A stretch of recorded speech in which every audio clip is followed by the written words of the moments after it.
Hi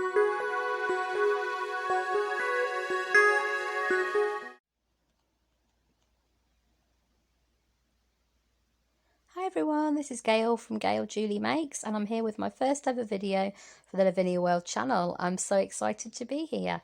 This is the card we're going to be making today with the lovely Lunar Fairy. We've also got the beautiful berry reef stamp and the ducks and the mini castle. So I'm going to take you through a list of the products that we need for this card, but don't worry if you miss anything, they're all in the description below. So it's a very pretty card, very wistful. I've had a few nice comments about this one on the Anything Lavinia Facebook page. So I'm really excited to share the tutorial with you today. So we'll go through the list of all the products we need now. First of all, we're going to need the mini castle, which is one of the great value stamps that Lavinia produce. We've also got the lovely Luna herself and the duck stamp. I love flying ducks, they look so cool. And then we've got the berry reef stamp, which actually contains one of my favourite little stamps there, those berries. They are great as a filler and can cover up things like fingerprints, so they're a perfect little stamp. We're also going to need the Elements ink Blue Lagoon. Now this is a lovely ink, it's very juicy, it can be manipulated by water, and we're going to be using that today on the gel plate to produce a beautiful background. Blue Lagoon I think is perfect for the sky. There is another colour called Mermaid which is better for seascapes I think, but Blue Lagoon I think makes a perfect sort of sky scene. We've also got Distress Oxide in Broken China, and the Versifying Clairs I've got Monarch, I've got Twilight, Medieval Blue, Nocturne and Warm Breeze. Okay, and we will also be needing a blender. And I've got a stencil brush here as well to show you. We've got on each corner we have the stencil in effect, and we're using the Flourish stencil by Lavinia today. We're also going to be using a couple of acetate masks. Now you can get these at the Lavinia World store, but I've made my own this time because I wanted particular sizes. And we've also got a paper mask to create that sort of hillside effect. I've just used torn paper for that one. We've got some 7x7 card, which is 300 GSM. I do like to use multifarious, but I really wanted to use an actual card for this piece. And we have got our 6-inch round gel press printing plate. Okay, we've also, we're going to be needing, our brush shows, and I've got my brush show made up there, so I'll show you how I make up my brush show later on in the video. Okay, so first thing I'm going to do is I'm going to get a piece of 7x7 card and place it under the 6-inch round gel plate. And that is basically just for a guide for myself. When I want to pop my card over the top to lift the ink off the plate, I want to make sure I'm getting it centered in the middle. So I put the 7x7-inch card underneath so I can line my other card up with that. Otherwise, when I've tried to do it without a guide, it's been a disaster. It's never been in the centre. So it's a really good tip if anybody's struggling with that. So I'm getting the Elements ink to use to put onto my gel plate. You could use the Distress Oxide. It produces a slightly different effect. I like the fact that the Elements ink is really juicy though. So I'm getting that onto my blender, and I'm just going to start dabbing that around the edge of my plate.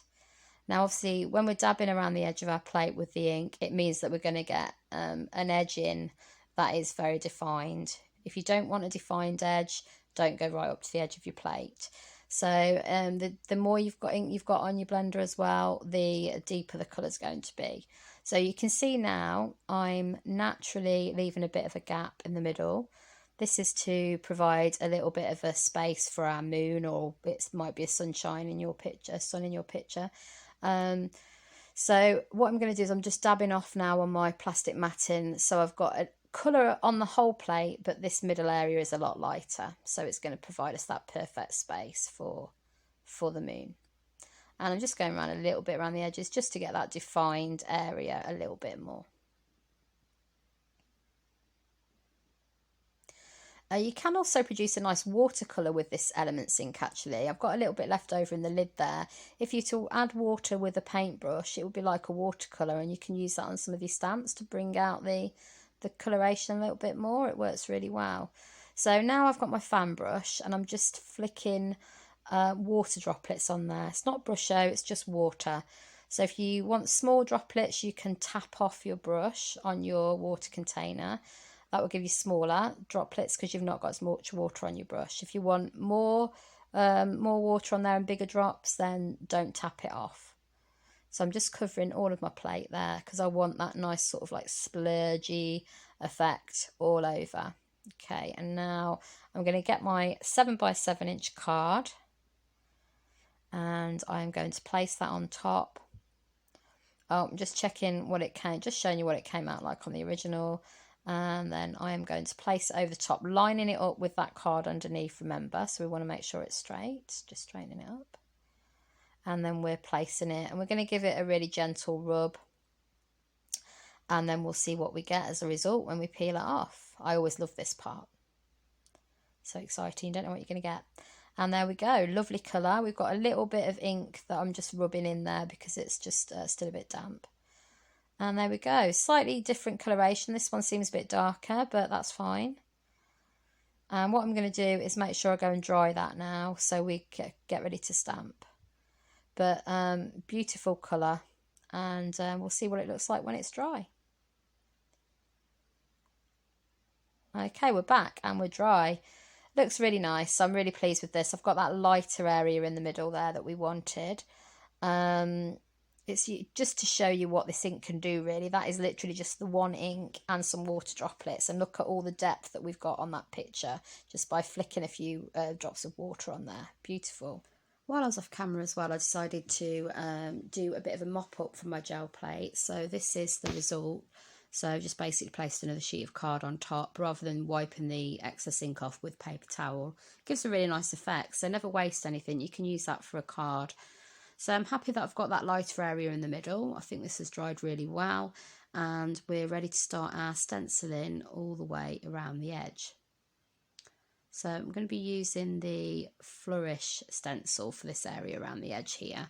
So I'm grabbing that now, and I'm going to just line it up. I want to do the corners and up the sides as well, and want to make sure I've not got that block effect at the side there from the edging of the stencil. So I was originally going to use my stencil brush, which is great for doing big areas that are really crisp and pristine, but I decided I was going to use my blender in the end because that's what I used in the original one. So great stencil brush though from Lavinia World, but I go for the blender this time because it's not a very big area. So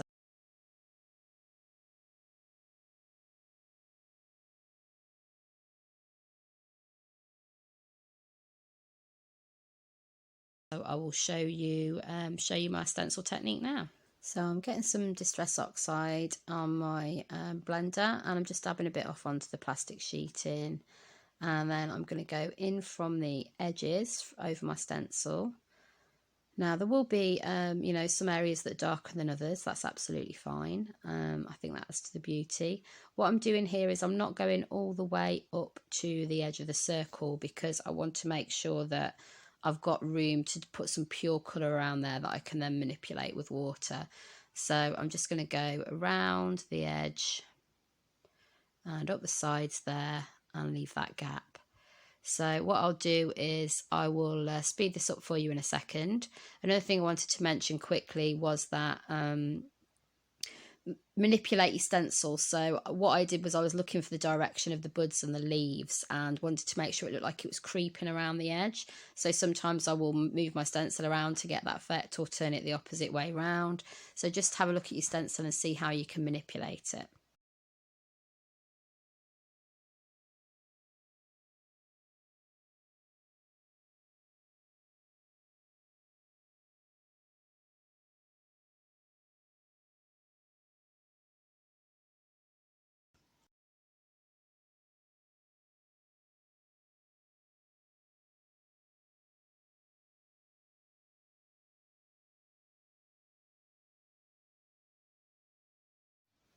Right, we're back. We've done our stenciling. So next job is to get that extra colour around the edge of the circle that I then want to manipulate with some water. So I'm just going to use my Distress Oxide again, and that is Broken China. Now my dabber, well, my blender is a bit dirty, so we don't necessarily get that pure colour. So I was just trying a different one out there, but I need to buy some new blenders. They're all grubby. Just another excuse to do an order, isn't it? So I'm going to use a mask over the top of the circle just so I'm not getting too much of the oxide onto that original Elements Ink Blue Lagoon.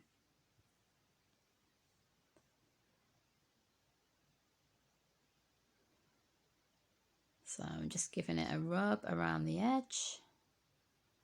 It's going to be manipulated with water, so I'm not too worried about sort of how much I'm getting on there. It doesn't matter if it's a bit thicker than I want, because I know I will be blending it anyway with the water.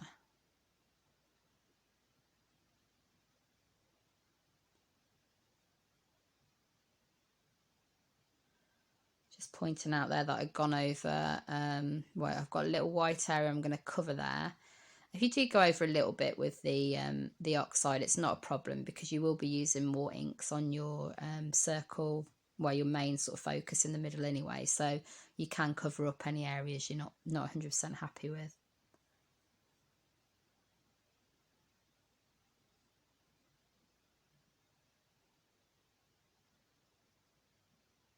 I was actually quite pleased with this colour in the end, even though it's a bit of a mishmash. Sometimes you can get some lovely colours sort of by mistake.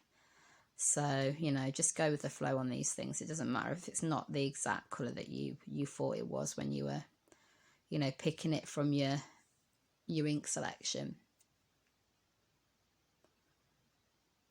I recently made this card actually for my mother-in-law, and don't tell her, but I think this one's actually turning out a little bit prettier already with the coloration. So she hasn't got any technology, so she won't be able to see this, bless her, but I'm sure she'll appreciate the sentiment. Okay, so make sure you put your lid on your inks as well each time you're using them. I'm always really paranoid about that. I want to make sure I've got my lids on my ink before I leave the art room. Okay, and I'm going to go in with that paintbrush. Just got a bit of water on my paintbrush and I'm blending it in, and it just looks really pretty. How it sort of blends naturally into the stencil work that you've done.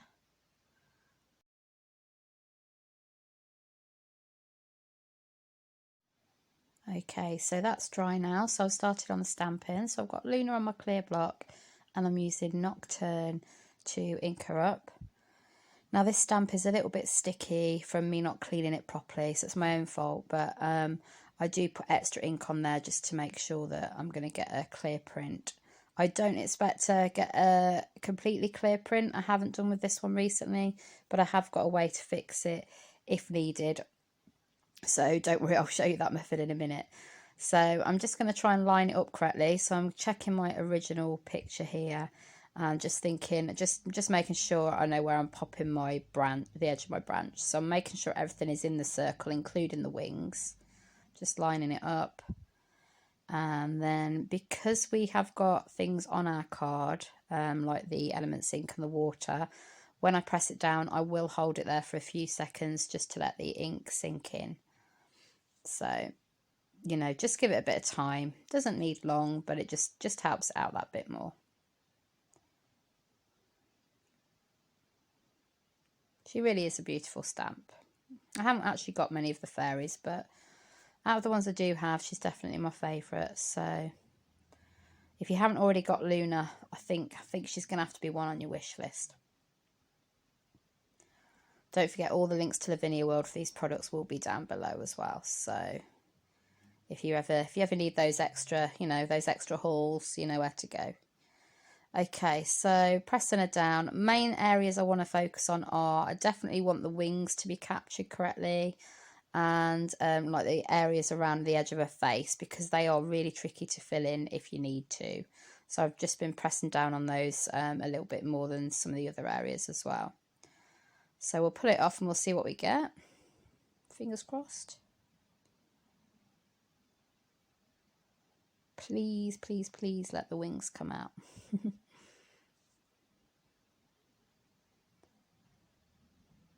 Okay. Moment of truth. I think we're going to pull it off. There we go. And there is a little bit of an area that hasn't taken as well. So I will show you my technique on how to sort that out. I've got a paintbrush that I use solely for this, and I never put water on it, and I just use it on my Nocturne ink, give it a bit of a brush on there, and then you can transfer that directly with your paintbrush to your stamp. Now, you know, you've got to be careful with this. You've got to be quite accurate. You can also use a Stabilo or Stabilo all ALL pencil for this. But I tend to use the ink that I've actually stamped it with. So I'll whiz this on a little bit, guys, so you don't have to watch this really in real slow motion, and I'll get back to you.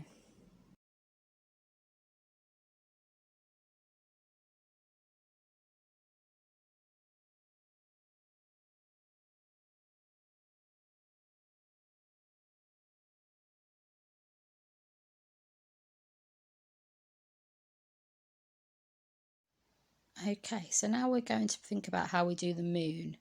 So I'm going to use my small mask. Now what I'm doing is just wiping off the ink that I used from last time, because it's acetate. It can hold that ink still if you don't clean it. So don't want to get any ink on my moon area. So I'm just putting my moon over the sort of light area. I want to make sure I've got a good proportion of the wings from Luna in there as well. And so I'm just placing it carefully.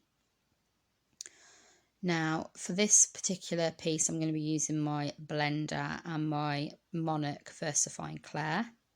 So I'm just finding that now. The purple, it's a lovely purple colour, this one. It really, really brings out the blue in this picture really well as well. So I'm just dabbing a bit of my ink off, and then I'm going to use the acetate as well to get a bit of my ink off, and I'm just brushing upwards and outwards. So if you're doing a sun, you're almost imagining you're doing the sun's rays, you're going in those directions. And like I say, you get some of that ink off on your acetate as you're moving, because you can always add more ink. It's difficult to take it off because obviously the versifying Clair is a more permanent ink. So it's difficult to take it off if you're not happy with it, but it's always easy to keep adding more and more. So I'm just going around the edge of the mask there. I'm trying not to get too much of the of Luna's details with the actual ink, because obviously, especially with inks like oxides, if you actually get it on the versifying Clair, it can sort of dull down the colour a little bit. So just going all the way around there. And there we go. I think that moon has come out really well, actually. Now, like I said, you could use water to pull out the colour on that moon, which is what I did with the original. But I decided at this point I liked the moon as it was, so I wasn't going to dab any extra water over the top. But you can do that by all means if you think yours needs it. So, next stage is I'm going to stamp the ducks. Now, you could have put the yellow brush on the moon first. I think that's what I did first time round. But I would decided to stamp it first this time. So we're going to use the Nocturne again for the ducks. And they just look so subtle, but it's a perfect little stamp, really. You can use it in so many ways. So I'm inking up the ducks there. Okay. Making sure I've got them the right way around. There we go. Yeah. And they don't need too long to sink in. It's fairly simple stamp. So there we go. And the next stage is I'm going to go in with my yellow brusho. Come to that in a second. Yeah, here we go. So looking at my original picture, that's the yellow brusho in the middle there. So I'm just going to use my pot of brusho. That's how I place my brusho. I just put the tip of the palette knife, I put a little bit of the brusho powder, and then I pop it in my pot and mix it with water. So you only need a very small amount of brusho to get this effect. And then I'm just twisting my fan brush inside, and I'm going to start flicking it on. So I do use the piece of paper towel as a bit of a guide, so the brusho doesn't go everywhere. I don't really want to get Luna too much, so I'm just covering her up there. Now again, it's like before, if you tap off your brushos before you flick them, you're going to get the smaller droplets. If you want bigger droplets, you're going to have to make sure there's more water and brusho on your actual brush. So I had a mixture of both here.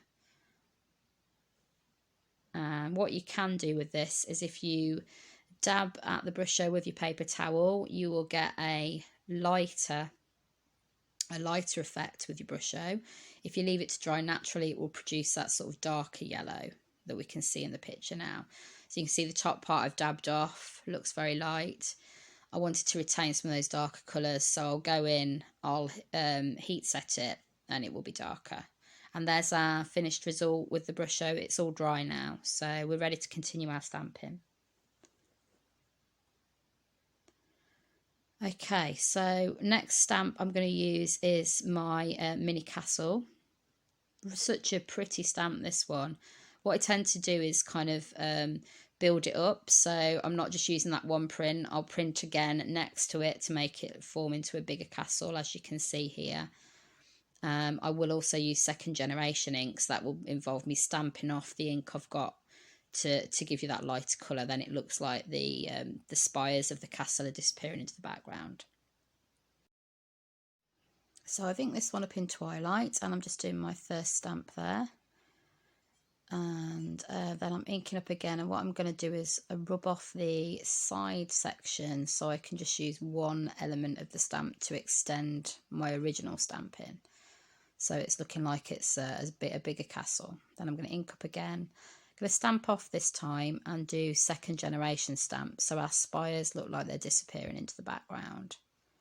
It's worked well, and I'm going to do another one. Just going to ink up, stamp off, and give it a little bit of an extra rub, and just do another spire in the middle of the back there. And there we've got our castle elements.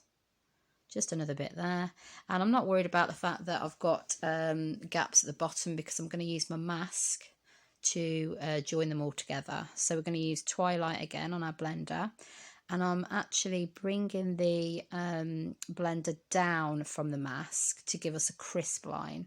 If we blended from the top of the mask up, it would give us quite a blurry line, so I'm just blending downwards for that really crisp line, and you'll see when I take the mask off that it's got a nice sort of crisp line there. Now I'm going to add the detailing in later for the lights and things in the castle, so I'll show you that. I'm just finishing off a bit there, so happy with that castle. And the next step we're going to move on to is the stamping of the berry reef. Now this is a beautiful stamp. I'm going to leave it whizzed on a little bit for you, because obviously we know about stamping, but just to let you know that this is like a left and right stamp, because it's a reef, it forms a circle. So I'm going to do, on the right hand side, I'm going to stamp up in Twilight, which is what I'm doing now. And they are the slightly smaller berries, because each of the reef sides are sort of slightly different sizes, which is a nice effect. So this is the Twilight stamping. And one thing I like to do as I'm stamping is I like to make sure that it doesn't look like it's floating in midair. So the ends of that stamp, the very sort of fine branch at the end, I will make sure I cover up with some of the berries, just to sort of make sure it looks like it's, you know, it's complete and it's not just floating. Okay, so now I'm just showing you the little stamp that you get in the collection with the berry reef. So I'm just doing some second generation stamping here, which I think really adds depth to it. And I did this on both sides eventually. So I was doing Twilight on the right and Nocturne on the left. And now I've skipped it on a bit. I am now colouring in Luna's wings. So I'm using the I think it's Starburst, it might be Stardust, Sakura Gelly Roll pen. I will put a link to that below so you know exactly which one it is. And I'm just doing a bit of light colouring on the wings. This gives you a really nice shimmery effect. And I'm also going to do this down the side of Luna's face and her arm and the branch as well. So it looks like the light from the moon is shining down on her. So I thought I'd leave this one in just a little bit slower so you can see how this was done.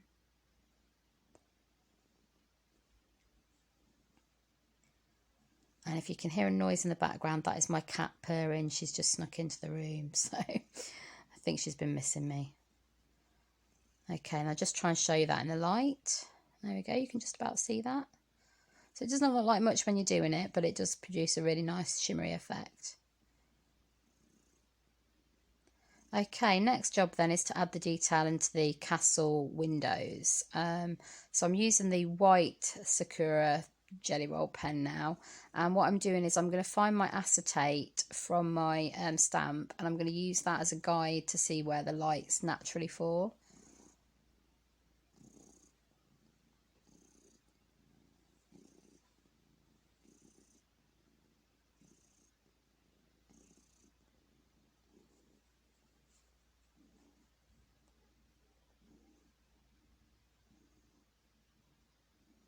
Don't know if you can hear that cat purr, but we've got a very happy cat now. She's managed to get back on my lap. I bet a lot of people have this. So if you do have this happen to you, leave us a message in the comments below. Do you have a pet? I've seen lots of pictures online. Do you have a pet that likes to, you know, stop you doing your art because they want more fuss? Also, if you wanted to leave any comments below about anything that you would like Lavinia World and the design team to produce, just give us a comment, drop us a message, and we will see if we can produce that for you in one of our future videos.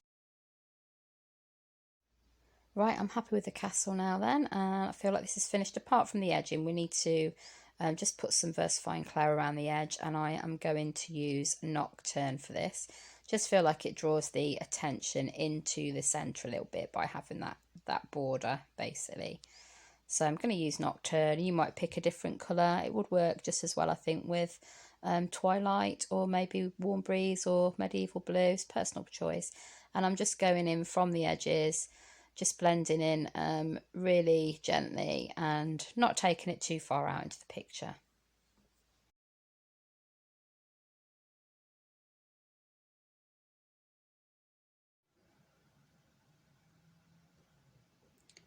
Okay, and that is the finished piece. So what I'm going to do is I'm going to compare them side by side. So I'm going to bring in the original card. As you can tell, there is some slight coloration difference, but I think they both look beautiful and will be a lovely card to give to anyone. So really pleased with those. I think the moon might look a little bit better on the one on the right hand side that we did today. I don't know what your thoughts are. If you want to leave me a comment below to let me know, and then I always love to read them and I'll get back to you on those as well. So it's been great today. I've really enjoyed myself, and I'd like to say thanks to Lavinia World for inviting me to be on their design team. It's been so exciting, and I've loved crafting alongside all of you. I really hope you enjoyed the video. There'll be plenty more to come. So Lavinia World do videos every Monday, Wednesday and Friday. So if you subscribe to their channel and hit all notifications, they will let you know of any new videos that are going live. So it's a great way to keep up with the channel. I've subscribed because I want to see every single video myself. If you'd like to look at my channel on YouTube, I am Gail Julie Makes. I'll leave a link in the description below so you can click on that. And I also post a lot on the Anything Lavinia Facebook page, which is a great little community, such a supportive group. There's some lovely work on there, so you can get lots of fresh ideas. So if you want to go and join that, that would be really great too.